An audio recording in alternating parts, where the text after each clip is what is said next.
Good morning. I want to take this opportunity to go ahead and excuse everybody for Children's Church. I believe it's age 2 through 4th grade. I think we agreed collectively 4th grade. If you still want to go down, I think they'll let you. Well, thank you all for letting me be here this morning. Thank you for this opportunity. I was a preacher years ago in Cedarville, Kansas, where Jody's preaching, and it's been a couple of years. I definitely want to say Happy Mother's Day to all you mothers. I'm so thankful. I'm not going to say another prayer. Brent did a wonderful job expressing those feelings. And I just think it's a great day to be a mom, right? I'm thankful. My mom kept me well fed growing up, if you cannot tell. I'm a Sooner fan, born and raised, if you cannot tell as well. I get asked that occasionally. People say, are you a Sooners fan? No, not at all. I don't wear it on my sleeve. But sometimes I do. This morning we're going to be in Matthew chapter 17. If you can't, go ahead and grab your Bibles. Turn to Matthew 17. We're going to read the Transfiguration this morning. It's the first 13 verses. It says, 6 days later, Jesus took Peter and the two brothers, James and John, and led them up on a high mountain to be alone. As the men watched, Jesus' appearance was transformed, so that his face shone like the sun, and his clothes became as white as light. Suddenly, Moses and Elijah appeared and began talking with Jesus. And Peter exclaimed, Lord, it is wonderful for us to be here. If you want, I'll make 3 shelters as memorials, one for you, one for Moses, and one for Elijah. But even as he spoke, a bright cloud overshadowed them, and a voice from the cloud said, This is my dearly loved son, who brings me great joy. Listen to him. The disciples were terrified and fell face down to the ground. Then Jesus came over and touched them. Get up, he said. Don't be afraid. When they looked up, Moses and Elijah were gone, and they saw only Jesus. As they went back down the mountain, Jesus commanded them, Don't tell anyone what you have seen until the Son of Man has been raised from the dead. Then his disciples asked him, Why do the teachers of religious law insist that Elijah must return before the Messiah comes? And Jesus replied, Elijah is indeed coming first to get everything ready. But I tell you, Elijah has already come. But he wasn't recognized, and they chose to abuse him. And in the same way, they will also make the Son of Man suffer. And then the disciples realized he was talking about John the Baptist. Number one, they go up on a high mountain. I don't look as a hike as a good time. I look as a hike as a really hard walk. It's tough. You got to get high up there, and the wind gets thinner. Everything gets a little harder. I start sweating a little bit. I had the joy when I was in high school to go on a trek. And going out on trek meant we were going to go climb a mountain. Now, when you're a teenager, you think you're invincible. There's a quote from a song that says, I knew more when I was 17 than I know now. And boy, I was prepared for this. It was like we'd get up in the morning, we would go walk with our backpacks. We were lifting weights. I didn't know that lifting weights was not going to help me climb a mountain. I have a body that's built for barbecue, not repelling. But I did it. I wasn't prepared for it. I think there's more pictures of people turning back down the mountain, watching me as another guy is pushing me as I'm making the last little bit. It was life-changing. We weren't repelling. I'm afraid of heights. I don't like it. But I faced it and went up. So I've been on a mountain, and it's weird. I got altitude sickness. How is that a thing? What is altitude sickness? How do you get sick for being up in the air? Why does it happen to people on airplanes? Never mind. They do get sick. It happens to me.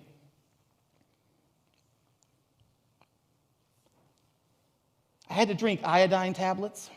Nothing ruins water more than iodine tablets. I had to camp. I don't like camping. My wife and I were engaged and starting to become married. We would go down to a family reunion, and we'd have to take a tent. Once again, a body built by barbecue is going to start melting. We put an air conditioner in a tent. I highly recommend this. I've had bad experiences camping. We were down in Texas the next year, and I stood up and I was getting ready, and my foot just lit up on fire. They have a thing in Texas called fire ants. We started asking if we could stay in the RVs. Camping's not my thing, but to go up on a mountain to pray with Jesus is a pretty spectacular thing. The three are going with them. It has to feel special. You're going up this mountain to pray. And then all of a sudden, his appearance has changed. Now, when we see this or we think about things, miracles happen in the Bible, we have special effects these days. When we see something happen, like that guy can't fly, he can in the movies. We see people with special powers, and when we look at it, it doesn't mean much to us anymore. But for them, they didn't have TV, they didn't have lights, they didn't have microphones, they didn't have speakers. His change in appearance, his face shined. Moses already ran into this issue once before. Y'all ever have a glowworm? Nobody? I had a glowworm growing up. That face shined. They still make them today. What a creepy thing. But it works. If I saw it coming, I knew it was bedtime. I loved it.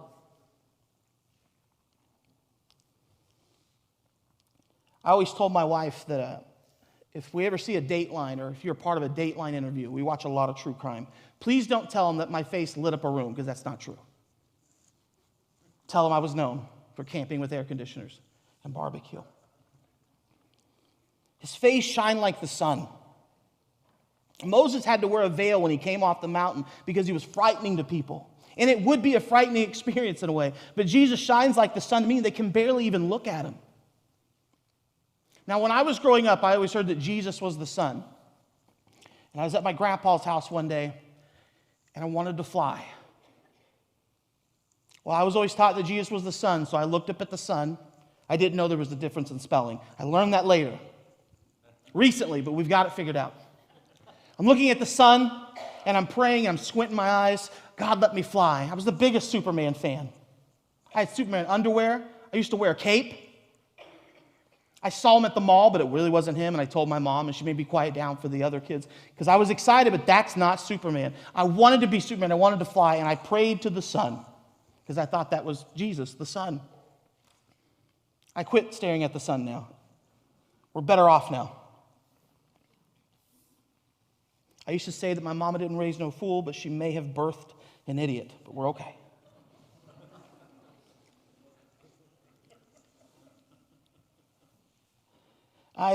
When you're young, you see things that don't make sense to you. You see things that are strange and weird. You come around to different things, and I loved Bible class growing up and learning how to pray. To think that his face shined like the sun. So if some of you don't know what this expression means, I think you might when you drive at night. We used to have a Jeep. I loved the Jeep. I used to tell my wife that it was my girlfriend. And I drove the Jeep all the time. And then when we got different jobs and moved down here, she got to drive the Jeep every day, and I was very jealous. But the thing that was special about that Jeep is that the headlights were amazing. If you were driving down the road, you could see everything. The only problem is somebody's driving back at you, they can't see anything. Because LED lights have exploded in the last couple of years. I want you to think that back then when they had a candle would be anywhere between 1 and 6 lumens. I don't know the exact measurement of a lumen. You might want to Google it. But I know that it's not very bright if it's only 1 to 6. Your normal headlights are around 6, maybe to 1,200 on the high beams. But the new LED lights, some of them go up to 10,000 lumens. People would flash their lights at us all the time, and then we'd turn our brights on, and they would get a suntan. Like, why are you flashing your lights on? When we sold the Jeep, we got into a different car. Doesn't have all the fancy things. And now when we drive, we're like, how do you have your lights bright like this? And then we flash our lights, and now we get suntans. But it's intimidating. You can't see anything. So I imagine this experience is insane. You're seeing the person that you've traveled with, you've gotten to know. He's been in some of your houses, and now his face is shining like lightning. You are amazed.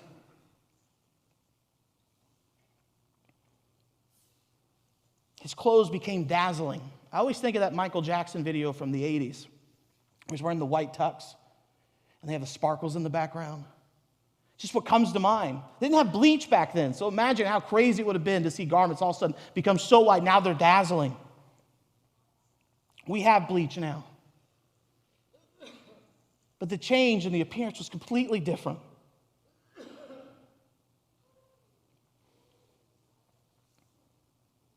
He was standing with Moses and Elijah. And the question I always asked when I was young is, how did he know? How did they know that it was Moses and Elijah? Growing up in Bible class, I knew that Elijah was bald. You didn't make jokes about it. I'm allowed to make jokes about it now, I think. If we see any bears come in, we'll be on the lookout. So I always figured if he was bald and they knew about it, maybe he's the bald guy. And the other guy probably looked a lot like Charleston Heston. He may even have the tablets with him. Now he'd be sitting there. They'd be just in awe of this moment.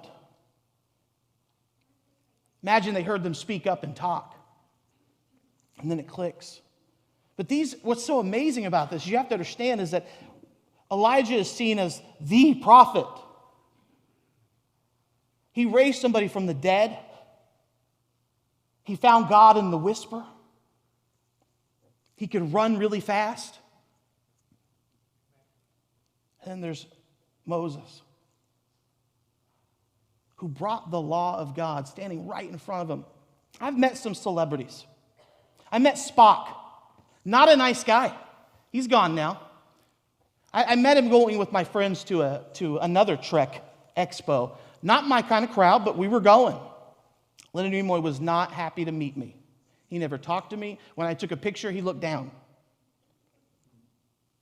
Sometimes meeting your heroes is not best.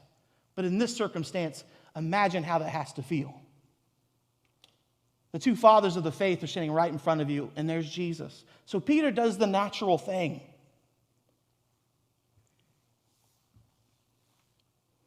I used to preach in Cedarville, and I did a sermon series. I did a sermon series all about Peter. Because I think of all people, Peter is the most relatable person for me in the Bible. I have a quick mouth. It's an issue. I have to think before I speak, because if I don't, I'm probably going to say something growing up that would lead to something worse.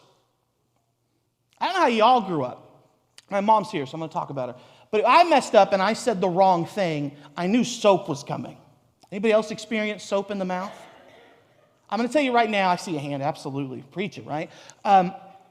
Dawn soap probably is the worst one of them all. So if there was other soap available, I'd ask for other soap. Because Dawn just sets in your mouth, and my mom would just make me hold it. Then your mouth starts drooling. I'm sorry. I loved my parents growing up. I'd hit my sisters. We don't hit. I'd be pointing in public. Stop pointing at people. I feel like this is Peter. Peter's a blue-collar guy. He's a fisherman. I like to fish in air conditioning. That's why I go to Bass Pro. He's a fisherman. He worked hard. Calloused hands. Probably a pretty good swimmer, except the one time. Sometimes I say jokes, I just move on. I'm sorry. I already warned Jody last night. I was like, I got preacher jokes. I hope they're prepared. You know, Peter found himself constantly having to stick his foot in his mouth. I understand. But Peter's also the guy that dropped everything to follow Jesus. Peter's also the guy that will later be crucified upside down because he didn't want to die like Jesus. That was Jesus' death on the cross. The chapter before, he says this wonderful, amazing thing. He declares Jesus, the Christ, the Messiah. But he also said a lot of wrong things.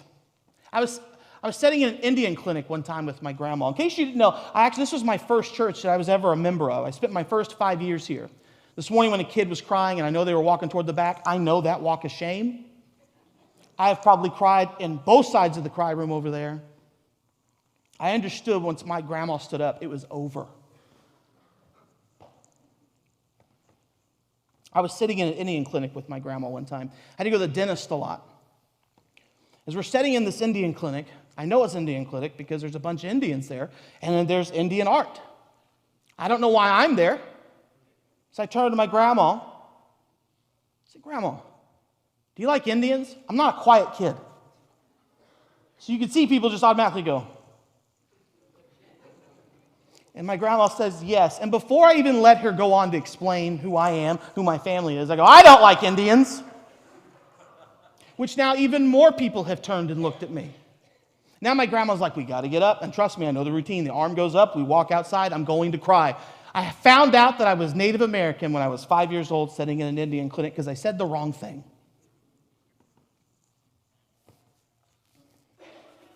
I told her I didn't like Indians because I used to shoot at them when my dad would put on John Wayne movies. My dad told me to do it, and he's an Indian. Mixed signals is really what I have. I'm an Osage. I'm okay. I'm pretty proud of it now. I like Indians now. I've learned to love myself.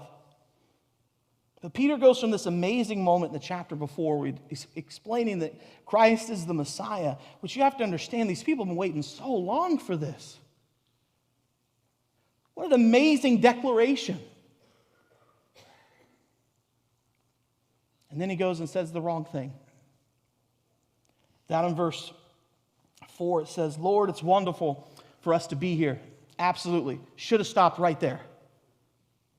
Probably would have got a little clap. Everything would have been great. But he goes on to say, I'll make 3 shelters. If you want, I'll make 3 shelters as memorial for you. One for you, one for Moses, and one for Elijah. Here they are, seeing now these 3 pillars of faith. And then Peter just thinks, let's build these tabernacles, these shelters. We don't do this really much anymore. When we go somewhere, we don't usually stack up rocks. We usually just use our GPS. But they would build altars so that you knew where to go or where the altar was. And it's not the worst thing he could have said, but it was the wrong thing. He said, it's good for us to be here. True fact. But he's putting Jesus and Elijah and Moses on the same level. I like that Luke and other Gospels go on to explain it, that Peter was talking, but he didn't know what he was saying. This happens all of the time with me. I'm a fixer. And men, I want to tell you, you're more like waffles. And women, you're like spaghetti. We could probably end right there, and you would be looking at me the same way you're looking at me right now.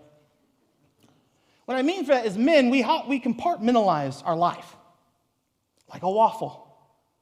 I love waffles. They have butter traps built into the waffle. Also, a waffle, last time I went to Waffle House, was like $4 for a waffle. You're a Waffle House. You're going to make them anyway. $4? We're like waffles. We have a compartment. When you start pouring the syrup, it goes into the other little compartments like an ice tray. And see, when we're in one box, we want to take care of the one box. That's what we do as men. That's why we don't always measure twice. We've got it, we know, because we're in that box. And then when you're talking to us, we're going to go ahead and get in that solution box. I'm going to help you find a solution. Women, I understand you don't always want to hear the solution from me. Because I just give you the quick answer. We can solve this right now. But women are like spaghetti. This is good marital advice for you too. You're connected. You're connected to all kinds of things. It's the same, like I explained to my wife, when we were first in our marriage, she would make something. She would cook for me. If I didn't go, oh my goodness, this is amazing, thank you, she would think she messed up dinner. She could make an apple pie, and she'd be like, how's the apple pie? I'd be like, it's good. And she'd start crying. I'd be like, why are you crying? Because that was her grandma's recipe. And I just said it was okay. That didn't happen. It was cheesecake. It's a whole other story.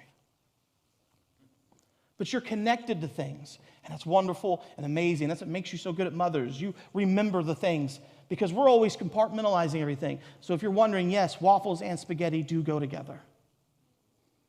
So Peter was in his box. I learned in Pennsylvania, we worked with kids for almost 12 years. And when we moved up north, we worked with kids that came from the worst situations from Philadelphia and all over the state of Pennsylvania.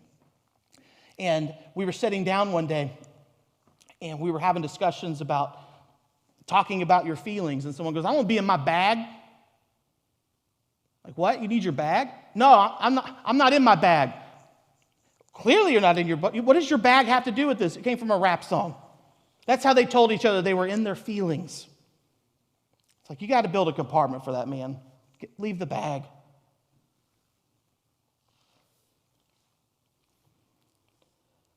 Kids also that you work with say the craziest things. We lived in Missouri for 7 years. And what's amazing about that is that we just ran a house like a house. We tried to treat our kids like they were kids. And one of my favorite kids we worked with, he was with us for 5 years, was Jacob. Jacob was on the spectrum, but was amazing. When he first came to us, he didn't know how to really communicate very well, and he just blossomed under our house. But Jacob didn't know personal space very much. That's okay. We're going to work with it. I was teaching Bible class one time, and I left the Bible class, and on my way out, he comes to me, and Jacob's pacing. He's like, JJ. And I think something's really wrong, so I stop, and I put my hand on his shoulder, and I said, what is it? He goes, I have to tell you something. I said, what is it? And he goes,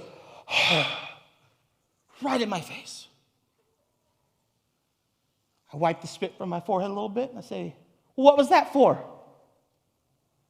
I have chronic halitosis. I said, I can understand being a little stressed out. Maybe you crossed somebody you liked in Bible class. I don't know. I said, but that's not really how we tell each other our breath stinks. I don't want to smell your breath. Gum can fix the issue, and it did. Our kids, we'd raise them in this Christian environment, and we try to teach them all things, and we took them for their first. We had kids that had never been to a fast food restaurant. I thought that was crazy. They could tell you what they were for the commercials, never been. We had kids that never been to a sit-down restaurant. We have kids that never been to Sam's Club, and I get that. But we would talk to them and tell them that, man, Sam's Club is full of bulk items. You can buy 5 pounds of pickles. And we were bragging about this. We had a little kid named Ethan. And as we walk in, we're going through the produce. And there's a thing of plums sitting right there. And he goes, oh my goodness, the grapes here are enormous. Innocently said, but he's wrong. It's a good laugh. I had another kid named Wesley. Wesley was a fun kid. He loved TV and video games. If he played video games, you would physically have to be like, come on, go. You got to go to the bathroom, wash your hands, do other things. He would just sit down and be absorbed in them. But he had this streak in him that he wanted to argue all the time. Because if he heard something that his mom said, it was the truth. Very similar to the movie Waterboy, if you've never seen it. One of my favorite quotes from Waterboy was, he said, my mama said the alligator's so angry because they got all them teeth and no toothbrush. So he had lots of things like that his mama said. And we were sitting down for dinner, and we always did discussions at dinner. We talk about Bible lessons, we talk about school, we talk about family. We would just sit there and have a discussion, try to have more than 30 minutes of conversation with our kids. And then he made the statement one day that the moon was made of green cheese. I have not heard that the moon was made of green cheese since I was a kid. I said, you can't be serious. He argued with me for 10 minutes. At the end, it was one of those, well, we're just going to have to agree to disagree. I was like, no, it's not made of cheese. He thought he'd do something. Innocent, right? Even when it's innocent, it can be wrong. Jesus is not on the same level of these two men. He came to fulfill the law, and he came to fulfill the prophecies spoken about him. But even as he spoke, the bright cloud overshadowed them. And a voice from the cloud said, this is my dearly loved son who brings me great joy. Listen to him. The disciples were terrified and fell face down to the ground. I probably would have done the same thing here. When you go back to the book of Daniel, Daniel actually runs into an angel at one point. He's been praying for about 2 weeks, maybe even 3. And he's sitting down by a lake, and all of a sudden an angel of the Lord shows up. And Daniel says the thing that all of us would probably happen. He said, I fell to the ground and fell asleep. He fainted. He fainted seeing an angel. So there's something about this. It's a crazy sight to see glory reflected off of a being.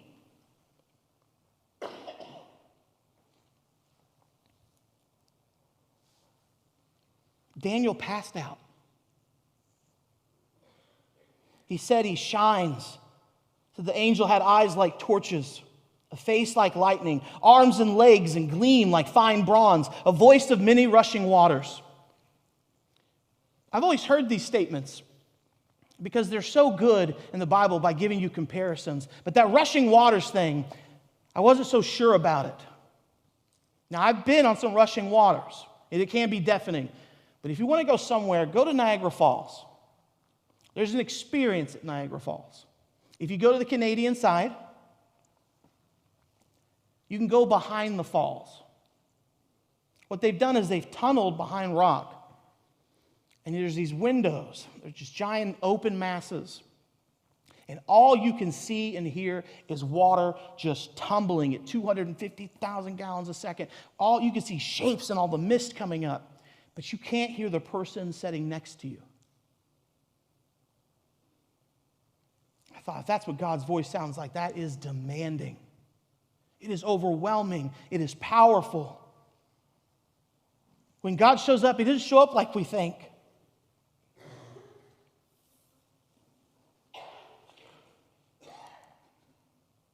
You know, light bulbs weren't even invented then.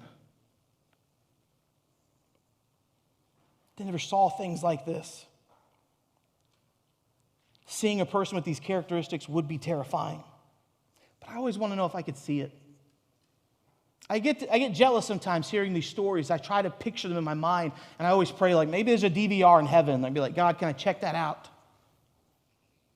Because we have hindsight, we know that Peter was wrong.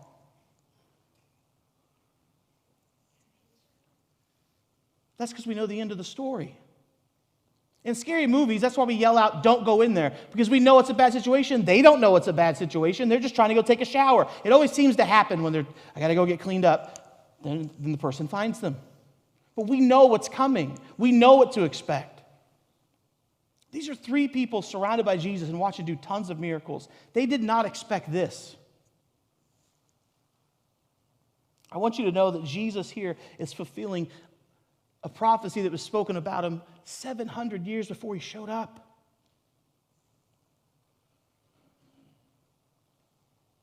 God shows up in strange ways. Sometimes it's a little scary. I'm thankful that my plan doesn't always look like God's. I grew up here in Bartlesville. This is my hometown where I always loved being. And then at 10 years old, our life was changed. My dad passed away. And we made this trek in our car from Oklahoma all the way to Oregon and Washington State. You know what I don't love? Sitting in the back seat with two older sisters. It's not a fun trip. My sister would make fun of me. One point, I have small hands. There's no lie, I've got small hands. She used to call them paws. At one point, she was showing people on the road as a letter that said, my brother has paws. She's waving people down. What am I doing? I'm crying. How can you make fun of me? We sat in the back and played Tetris, and we rode the whole way. But while we were going, my mom played some tapes. We had two of them, and they were from a cappella. And we listened to those tapes about 153,000 times. But I realized something, I liked it. I liked it a lot. So I started trying to learn how to sing. I went to Christian singing schools. I went to other places, and I really worked on it for a long time. I became part of a group when I was in high school here that we actually toured. We drove around to Arkansas and Texas, Missouri, all over Oklahoma. And I was doing the a cappella thing. And then my whole goal was to leave high school and become an intern. And then that didn't work out. But after I went through, while I was in the middle of preaching school, there was an opening in the group a cappella. So I entered. And the next day I got a phone call, and they were interested. So I drove down to Nashville. I auditioned and hung out for a couple of days. And I had this awesome experience, and I got to be in a cappella. And I was very proud of it. I worked really hard to be there. 13 years of my life, I worked on getting there, and I was there. I was part of the thing I always thought it was going to be. It's a cappella. They tour. At one point, a cappella was touring, and AVB was doing 275 concerts a year. That's ridiculous. That's more than professional musicians do now. But they did it, and I loved it. I had idolized them. By this time in my life, I knew every a cappella song, had every a cappella album, knew the guys personally. So I get there, and it is nothing like I thought it was going to be like. I was there for 4 months. I was supposed to be there for 4 years. I never signed a contract. In those 4 months, we had 2 concerts. So the thing that I thought a cappella was just in the past. I was fresh out of the middle of preaching school, and I'd met my heroes in music, and I started noticing I couldn't find a job. I applied everywhere, but I was a missionary for 2.5 years, so my experience for 2.5 years was mission work. And when they sell shoes, the place doesn't want you to come in and sell mission work. You got to sell shoes. I didn't have that experience. I couldn't find a fast food job in Nashville. I got depressed. I didn't even know I was depressed. I woke up one morning. What I mean by that is one afternoon. I woke up and I realized I hadn't been out of the house in 2 weeks. At one point during those 2 weeks, I moved my Bible to the middle of my room. And it sat there in the middle of my room, so I couldn't avoid it. But I was still avoiding it. And I woke up one morning, and I went over to my mentor's house, and I asked for help. And it didn't go as planned. I was doing some work around their house for some extra money. I was super depressed. My hair was a mess.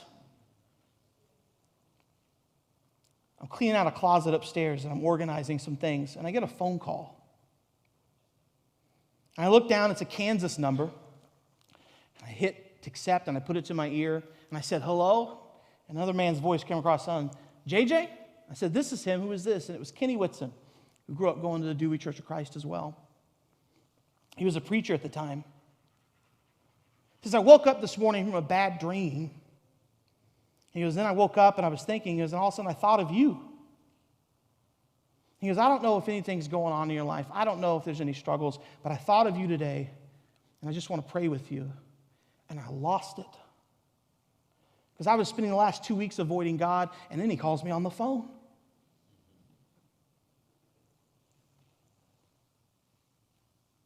And I made the decision to walk away from my dream, because my dream looked a lot different than I expected.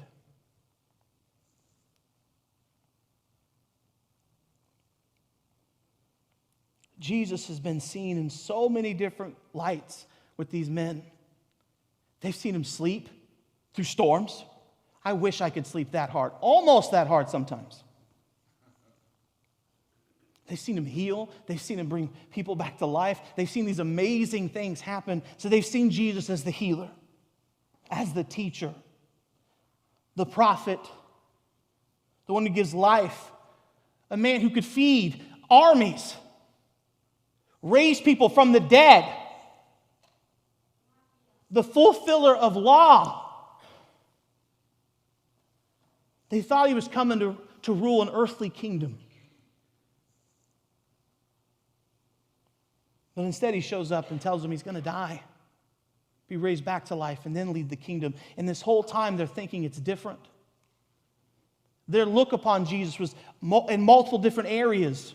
People thought he would be the king. He's going to rule like the king. Peter even had a sword. But that's not even what he was talking about. God shows up in ways we don't ever expect.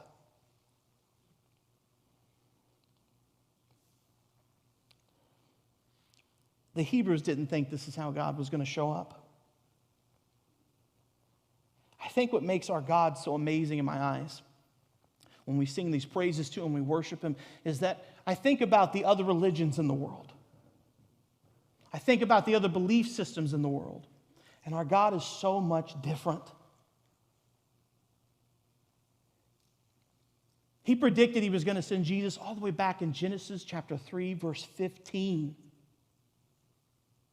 And then Jesus fulfills all of those things up to this point. They thought he would rule from a throne on earth, and it's way better. They didn't think Jesus or the Messiah was going to show up like this, but he did.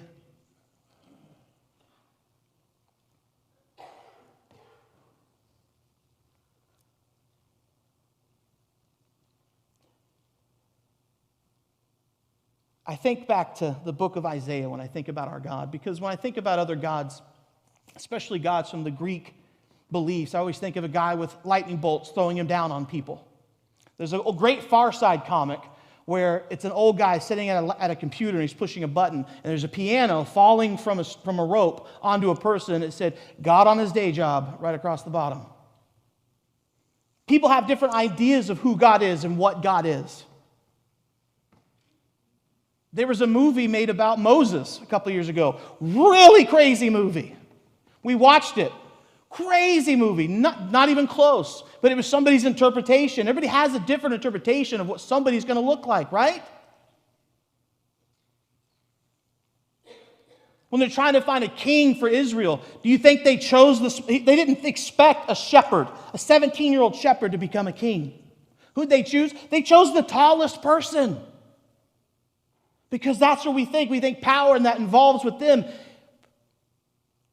But God didn't use a big, giant man to take down a giant. He used a small shepherd. When the prophet showed up and he was looking at all Jesse's different sons, he kept thinking, well, that one's young and handsome and he's strong. And God kept saying, not him. And the next one came in and God kept saying, not him. And then the one who's taking care of the sheep walks up and God said, that one.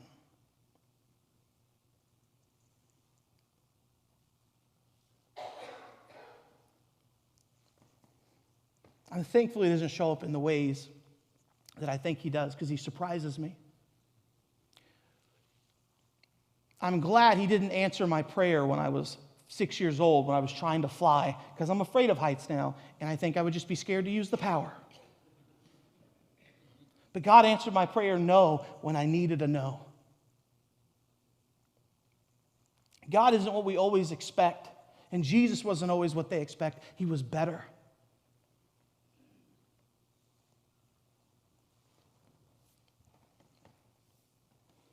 As they went down the mountain, in verse 9, Jesus commanded them, don't tell anyone what you have seen until the Son of Man raises from the dead. Then the disciples asked him, why do teachers of religious law insist that Elijah may return before the Messiah comes? Jesus replied, Elijah is indeed coming to get everything ready. But I tell you, Elijah's already come, but he wasn't recognized.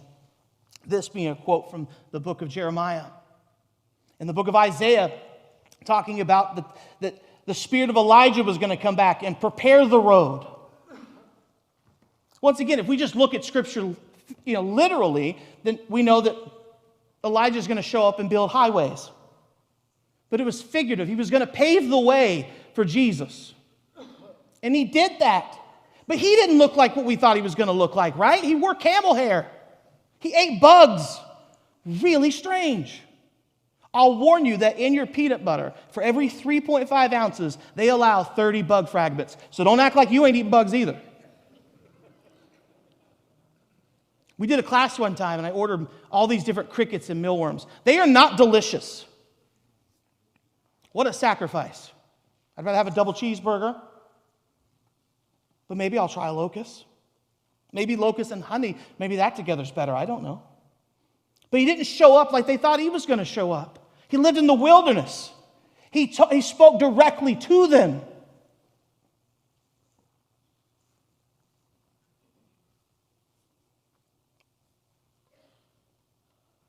So Elijah's already come, but he wasn't recognized. And they chose to abuse him. And in the same way, they will also make the Son of Man suffer.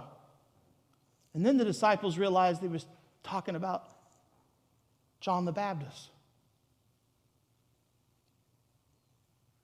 He confirmed prophecy. And those three got to see it all happen right there.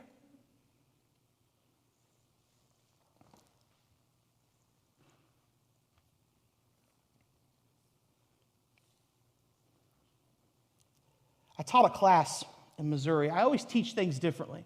I don't like doing a regular structured class. I would come in for a whole series of lessons called Interviews with an Atheist. I put on a robe, I had a bubble pipe, And I would sit at the front of the classroom, and I would ask them questions that atheists had posed on the internet. Some weeks I would let the kids use their Bibles, find it in your Bible. Some weeks I'd let them even use their cell phones. If you need extra help, we're going to learn how could you better yourself? How could you prepare yourself for answering any tough questions maybe? And one week I took all the Bibles and cell phones away.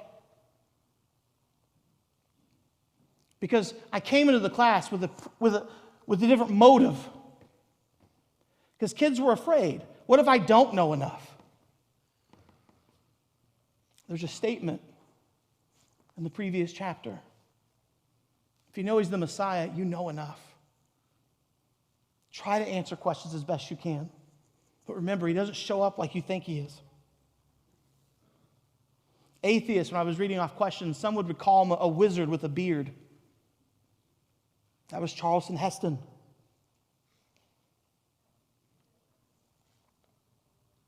It's hard sometimes to paint a picture of what God looks like because we don't know exactly what he looks like, but I'll tell you what he looks like.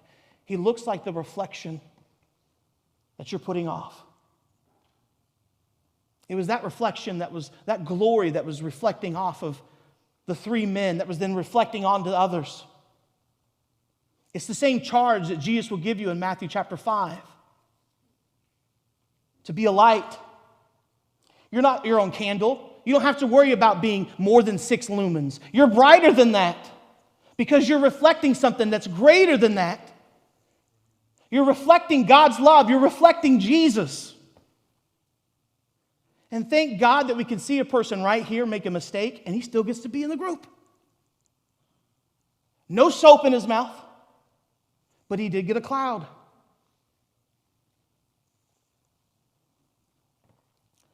Jesus was not just a good man. He wasn't just a prophet. He wasn't just a religious leader. He was God in flesh. And what makes our God so great, I want you to understand, is you don't go from sitting on a throne and ruling everything that's been created and everything that exists to literally being born in a barn. I got yelled at all the time as a kid because I leave a door open in the same quote. Were you born in a barn? I said that to my cousin one time. He goes, no, I was born in a hospital. This week we learned something my wife said. My wife said we're going to take our parents out to eat today, but everyone else is Dutch. I said, what? Because everybody's paying for themselves. Why didn't you say that? I didn't know what she meant. But now I do. To be born in a barn.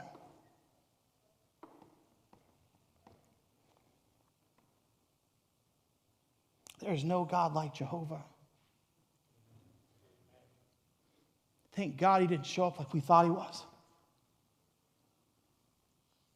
God shows up in the deeds that we show to people and give to people. God shows up in our love that we reflect off of us. God shows up to answer our prayers, sometimes with a no. God shows up for Elijah in the whisper. God shows up in the service when we bring food to your house, when you've lost a loved one. God shows up when we hopefully go visit our sister in the hospital. God shows up because we reflect him.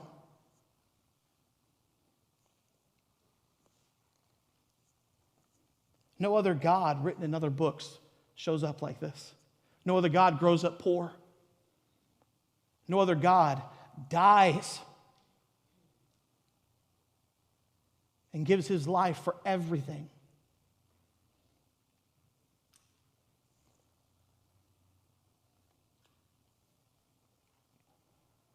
He was God in flesh.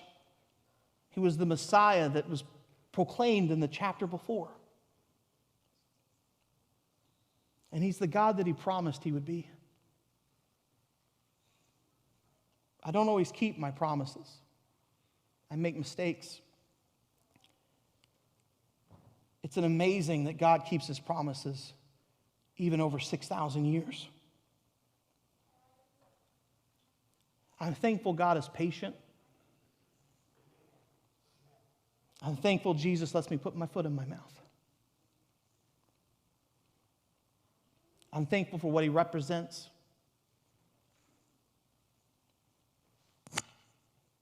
I just hit the microphone. I'm not used to this headset.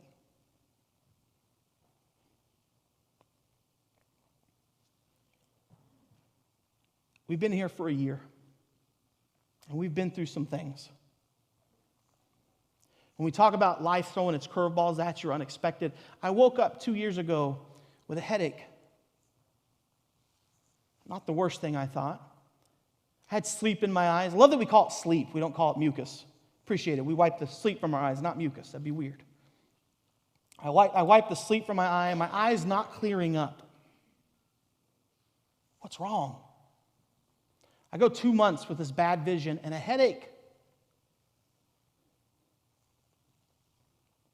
So I start going to the eye doctor, and they go, I don't know. So I get sent to another specialist. I don't know. I get sent to another specialist. And then last year, right before Christmas, when Jody gave me COVID, I got sick. I was sick for like 3 months. I wasn't eating food. So the barbecue body was starting to slow down. The buildup wasn't the same. And so we went in. I finally got into a specialist, went to a neurologist, and they did blood work, and they found out I had Rocky Mountain spotted fever. And then 2 weeks later, I got COVID. And I still have a headache every day, and I couldn't see. And I broke.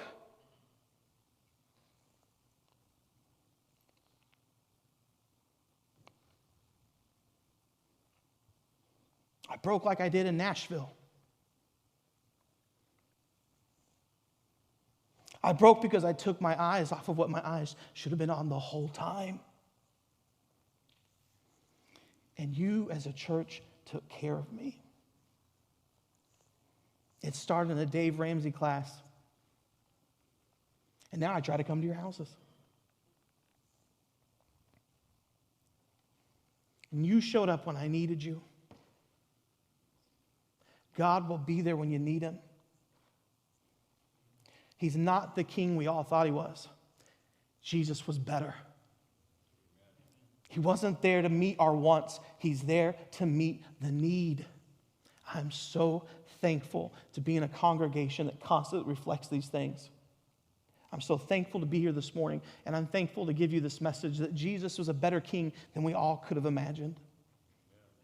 This morning, I want to offer you an invitation if you need it. An invitation if you need prayers, an invitation if you need encouragement, an invitation if you need, like me, to be pointed looking at the right direction. Whatever your need may be, this church will offer and this church will help you. If you need anything this morning, please come now. Please come while we stand and sing.